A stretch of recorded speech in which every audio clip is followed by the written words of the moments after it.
the situation in Europe is certainly the worst since World War II, because it's got the combination of two factors. It's got very, very high inflation, very low growth, and a major war.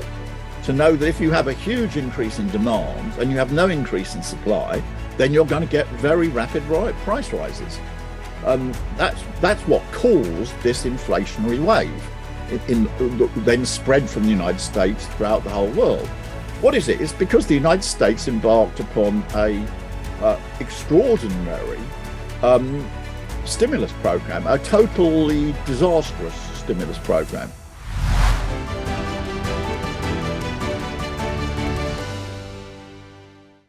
You have pointed out several times in your past article that the US and Europe are suffering their worst economic disaster since World War II. What do you think is responsible for such a worldwide crisis? On the other hand, the US is reinforcing its technological sanctions and decoupling against China. Will such typical Cold War tactics become a big risk for China's economic recovery and further deteriorate the world's economic situation as a whole? Well, we've got to be precise about what is the elements of the present situation. What is unique about the present situation in the US, let's concentrate on the US economy, is the combination of two things. One is very high inflation. This is the highest United States inflation for 40 years. And secondly, very low growth.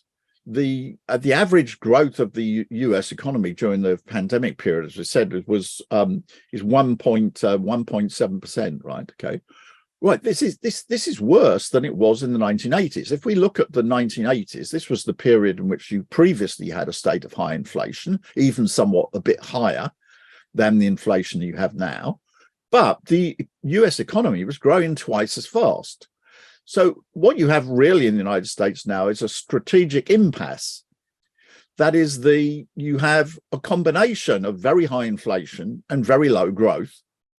And this situation is going to get worse. If you take the IMF, the IMF, which is not generally against the United States, its record shows that it tends to overestimate US growth. So I can take a source which is not going to be biased against the United States.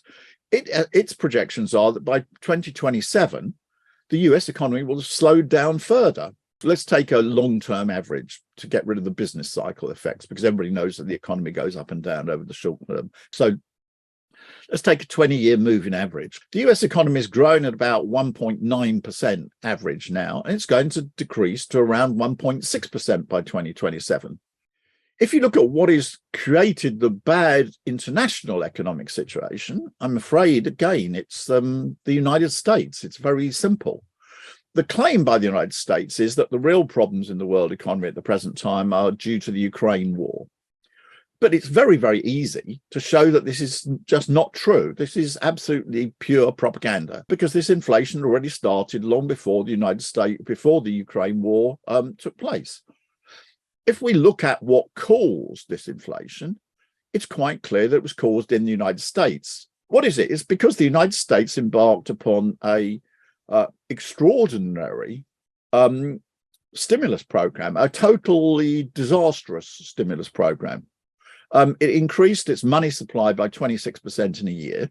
It increased its borrowing, the government borrowing, by 26% in a year. It had no increase in net investment. Once you take depreciation into account, US capital expenditure today is actually lower than it was at the beginning of the pandemic. So you had no supply side increase at all. But you had a massive consumer stimulus, that is a pure demand side of the economy.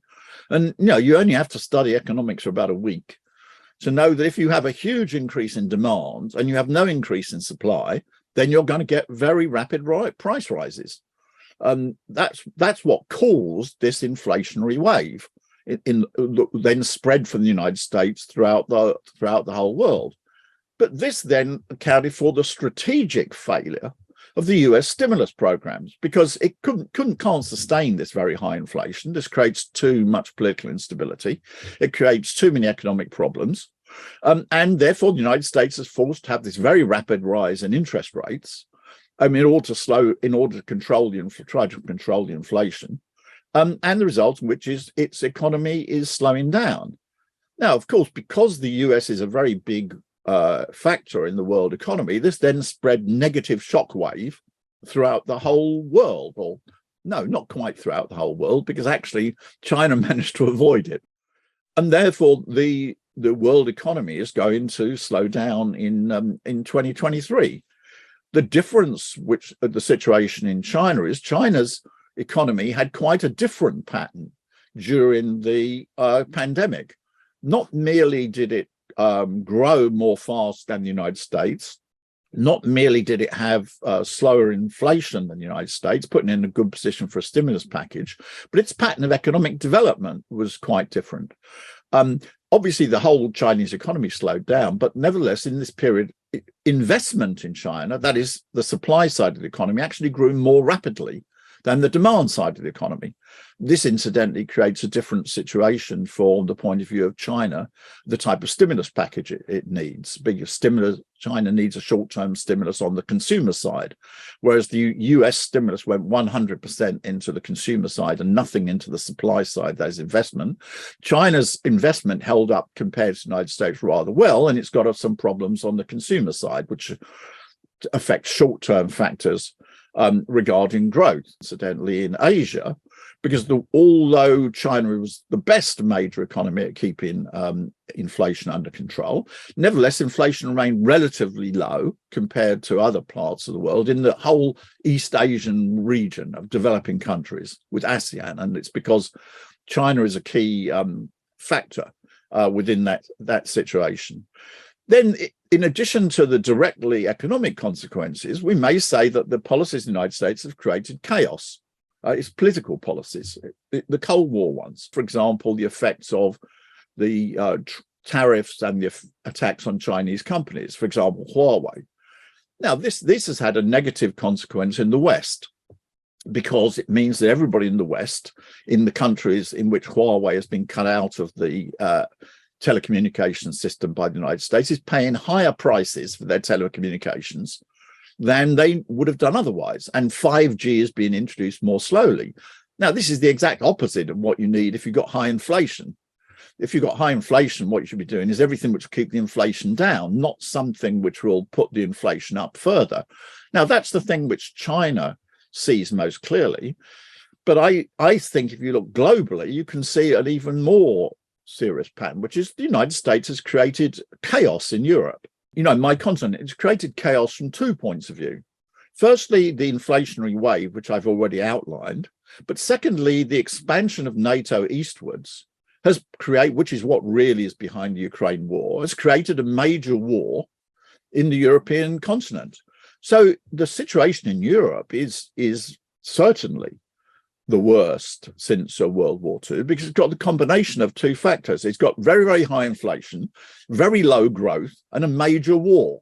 So therefore, this is not merely the economic consequence of the US, but it's Cold War policies. Make a contrast to this to Asia, where you've got the exact opposite, fortunately. If the developing countries in Asia, who have got very, very different political systems. I mean, if you look at in East Asia and Southeast Asia, you've got socialist countries in China, you've got socialist country in Vietnam, you've got a monarchy in Thailand, you've got virtually every type of political regime between the two. But what the developing countries have agreed on is they're not going to go along with the type of chaos which the United States has created in Europe. We can see this, for example, on Taiwan, with Pelosi's visit to Taiwan was obviously an attempt to create provocation against China. No developing country in East Asia supported this at all. In fact, they either kept quiet or they condemned it in many cases. The United States has also, for many years, been trying to create a chaos in the South China Sea. I know this because I've spoken at conferences in the West. On this, I'm invited to come and speak on the crisis in the South China Sea. And I always explain, I'm sorry to disappoint you, but there's not going to be a crisis in the South China Sea. which is contrary to what the Western media is writing, because the countries there don't want one. They're getting on with peaceful economic development. They are growing rather successfully. They've got good relations with China overall. So, for example, if you take East Asia, you have peace, you have economic development, you have low inflation. This is a model for what countries should want. Whereas in Europe, we have high inflation, slow growth, and a big war. I just hope very much, and I think will be the case, that the Asian countries will continue to resist. So we could be quite clear from the point of view of the present situation. It is both in the short-term economic measures by the United States that are responsible for this instability in the world, and it is the directly Cold War policies of the United States, which are perhaps even more visible outside China than inside China, that have created this international instability. So I'm afraid in this case, there's no doubt about who created this problem. The US created this problem.